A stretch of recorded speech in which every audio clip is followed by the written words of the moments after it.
આજનો mini vlog સાંજે start કર્યો, ના જેમ ફ્રેશ થઈ ગયો ને ચંપલ પહેરીને ઉપડી ગયો દુકાને, પણ ત્યાં કોઈ હતું નહીં. માસી દુકાનમાં કોઈ હે? પછી હું બૂમો પાડી પાડીને થાકી ગયો, એટલે પછી જોરથી બૂમ પાડી ત્યારે કાકાએ સાંભળ્યું. દુકાનમાં કોઈ છે કે નહીં?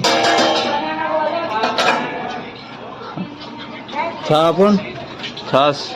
અને પછી મેં કીધું એક ચા આપી દો, તો એમને પછી એક ચા આપી દીધી ફ્રીજમાંથી ઠંડીમાંથી કાઢીને. અને પછી મેં કીધું એક સેવ મમરા આપી દો. પછી એમ સેવ મમરા નહોતા એટલે એબીસીડી આપી દીધી. પછી મેં એમને પૈસા આપી દીધા અને આવી ગયો ઘરે. પણ દોસ્તો આજકાલ આ પડીકા ખાવાની આદત બહુ પડી છે. અને મમ્મી તો જાણે આખો મહિનો ના લાવવાની હોય એટલા બધા ક્લિનિક શેમ્પુ લઈ આવી, અને એની સાથે સાથે કેળા પણ લાવી હતી. તો પછી આપણે ભૂખ્યા હતા એટલે મામાનો છોકરો ખુશ થઈ ગયો અને બે ભાઈ બેહી ગયા કેળા ખાવા.